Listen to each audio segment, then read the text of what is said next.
Assalamualaikum warahmatullahi wabarakatuh. Perkenalkan Pak, nama saya Ramadhani Safitri, BP 1910921057. Saya mahasiswa kelas Manajemen Lalu Lintas dan Perkotaan TSF tahun ajaran 2021-2022. Dalam beberapa menit ke depan, saya akan mempresentasikan hasil tugas 1 dan tugas 2 saya dalam bentuk PowerPoint yang berisi kesimpulan dan hasil survei dari penelitian jalan yang telah saya lakukan. Baik, kita lanjut saja langsung masuk ke dalam pembahasan kita. Pertama, saya akan memperkenalkan bahwa jalan yang saya ambil sebagai bahan survei untuk tugas mata kuliah ini adalah Jalan Walter Mongensi di Kota Pariaman yang terletak di Kota Pariaman, Sumatera Barat. Kita masuk saja ke hasil survei untuk geometrik jalan, data geometrik jalan Walter Mongensi ini, yang mana Jalan Walter Mongensi terletak pada bagian timur dari Kota Pariaman atau wilayah Kota Pariaman, Sumatera Barat. Diukur dari bagian perbatasan utara, yaitu berbatasan dengan Jalan Imam Bonjol, dan perbatasan selatan yang berbatasan dengan Jalan Siti Manggopo. Jalan Walter Mongensi diperkirakan memiliki panjang kurang lebih 5,1 km. Untuk tipe jalan dari hasil survei yang didapatkan merupakan jalan 4 lajur 2 arah yang mana memiliki median. Untuk kelas Jalan Walter Mongensi ini digolongkan ke dalam jalan kelas 2, yang mana ciri-cirinya yaitu merupakan jalan arteri yang dapat dilalui oleh kendaraan bermotor, termasuk muatan dengan ukuran lebar tidak melebihi 2.500 mm, ukuran panjang kendaraan tidak melebihi 12.000 mm, dan ukuran paling tinggi 4.200 mm, dan muatan sumbu utama terberat yang diizinkan adalah 8 ton. Untuk status jalan ini merupakan jalan perkotaan yang merupakan jalan umum dalam sistem jaringan sekunder yang menghubungkan antar pusat pelayanan dalam kota Pariaman, menghubungkan pusat pelayanan dengan persil, menghubungkan antar persil, serta menghubungkan antar pusat pemukiman yang berada di dalam kota Pariaman. Lanjut ke bagian selanjutnya, yaitu untuk fungsi Jalan Walter Mongensi ini merupakan jalan arteri, yaitu jalan umum yang berfungsi untuk melayani angkutan utama dengan ciri perjalanan jarak jauh, kecepatan rata-rata tinggi, dan jumlah jalan masuk dibatasi secara budaya guna. Miringan medan yang terdapat pada jalan ini merupakan kecil dari 3%, sehingga diklasifikasikan ke dalam jalan bermedan datar. Ini merupakan peta tampak atas dan jalan tampak bagaimana kalau kita menggunakan kendaraan dari Jalan Walter Mongensi ini. Sekitarnya itu terdapat institusi-institusi pendidikan, toko-toko penting di Kota Pariaman, dan juga ada institusi pemerintahan seperti Dinas Ketenagakerjaan dan Dinas Pertanian Kota Pariaman. Lanjut ke bagian selanjutnya, yaitu perlengkapan jalan yang terdapat di Jalan Walter Mongensi yang memenuhi syarat-syarat dan kelengkapan jalan. Dan yang pertama kita lihat lampu lalu lintas, terdapat di gambar ini, gambar bagian ini. Jadi untuk lampu lalu lintas di Jalan Walter Mongensi ini ada total 3 lampu lalu lintas, yang mana ketiganya berfungsi dengan baik. Ini salah satu gambar lampu lalu lintas yang terdapat pada Jalan Walter Mongensi. Lanjut ke bagian perlengkapan jalan yang kedua adalah marka jalan. Ada di sepanjang Jalan Walter Mongensi ada, namun ada beberapa bagian yang mungkin sudah terhapus dan belum ada perbaikan dari pihak yang terkait. Untuk penerangan jalan ada lampu jalan di sepanjang Jalan Walter Mongensi yang membantu pengendara untuk berkendara pada pencahayaan yang minim. Untuk lampu lalu lintas itu sepanjang Jalan Walter Mongensi sudah baik, namun ada beberapa yang mengalami kerusakan di beberapa titik tertentu. Namun kerusakan tersebut tidak terlalu fatal atau tidak memberikan miskomunikasi bagi pengguna jalan terhadap rambu tersebut. Ini adalah salah satu contoh rambu yang terdapat di salah satu persimpangan Jalan Walter Mongensi. Lanjut ke bagian perlengkapan jalan yang kelima, yaitu trotoar. Ada berfungsi dengan baik, namun ada di beberapa area tidak memiliki trotoar. Ini adalah contoh gambar trotoar yang terdapat di Jalan Walter Mongensi. Ini juga merupakan trotoarnya. Lanjut ke alat pengaman pengguna jalan atau pulau jalan. Dari sekian banyak alat pengaman pengguna jalan yang terdapat sepanjang Jalan Walter Mongensi ini adalah pulau jalan. Ini adalah merupakan gambar pulau jalan yang terdapat di Jalan Walter Mongensi yang merupakan perbatasan antara Jalan Walter Mongensi dengan Jalan Siti Manggopo.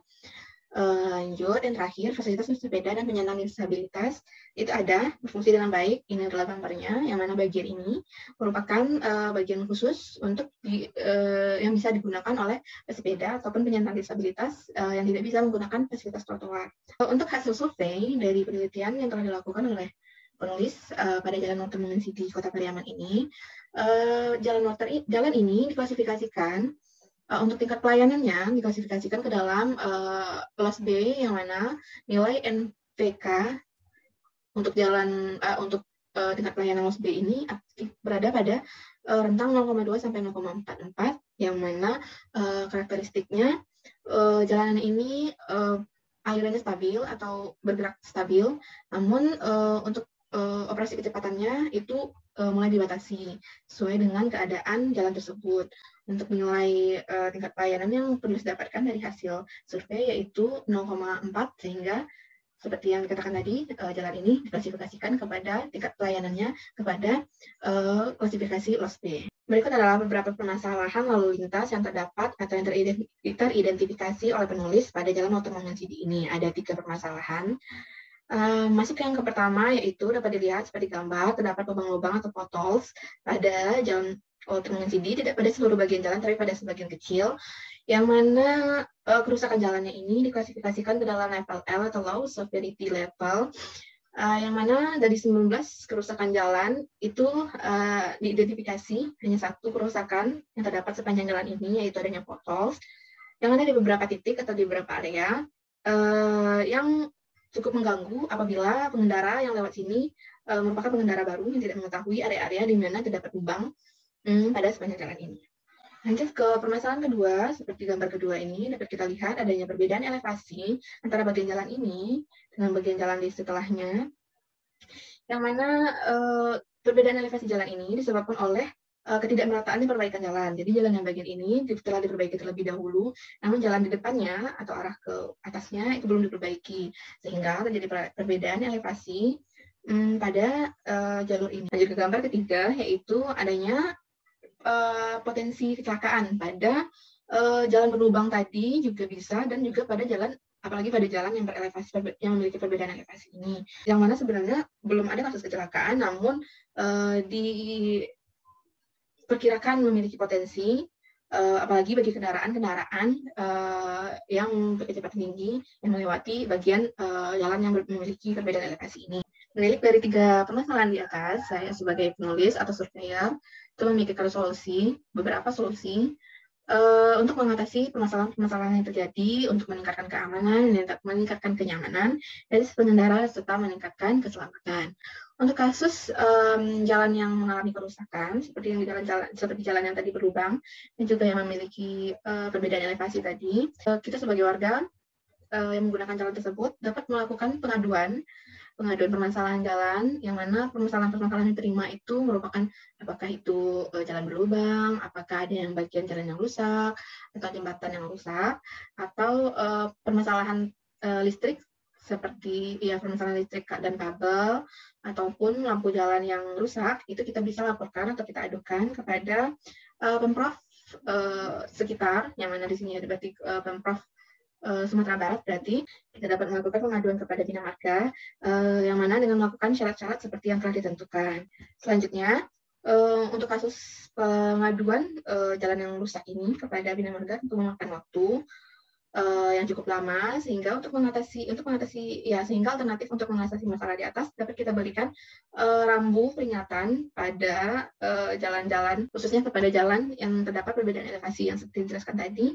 Kita dapat memberikan rambu peringatan agar pengendara mengurangi kecepatannya untuk mereduksi potensi kecelakaan. Berikut yang terakhir, untuk memecah masalah yang ditawarkan dari permasalahan yang disebutkan tadi, itu sebenarnya ini yang dapat dilakukan oleh pemerintah, yaitu segera melanjutkan perbaikan jalan sehingga dapat memperbaiki jalan-jalan yang rusak, jalan tadi yang disebutkan yang memiliki perbedaan elevasi. Jadi pemerintah harus segera memperbaiki jalan secara merata sehingga jalan aman, nyaman, dan memberikan keselamatan kepada pengendara. Baik, itulah tadi beberapa poin yang dapat saya sampaikan mengenai hasil survei saya yang saya rangkum dalam presentasi ini, yang mana isinya tadi berupa data geometrik Jalan Walter Mongensi ini, ada juga gambaran atau potret Jalan Walter Mongensi dari atas, dan juga bagaimana potretnya jika kita berada dalam jalan tersebut. Yang selanjutnya ada pelengkapan jalan yang terdapat pada Jalan Walter Mongensi, ada hasil survei dan hasil perhitungan data yang mendapatkan tingkat pelayanan dan juga variasi lalu lintas pada jalur multimodal ini. Ada juga 3 permasalahan yang terjadi dan solusi yang saya tawarkan sebagai penulis agar permasalahan-permasalahan pada jalan multimodal ini dapat teratasi sehingga memberikan kenyamanan, keamanan, dan ketertiban bagi pengguna jalan. Sekian hasil presentasi saya. Banyak maaf atas segala kesalahan dan kekurangan. Terima kasih. Wassalamualaikum warahmatullahi wabarakatuh.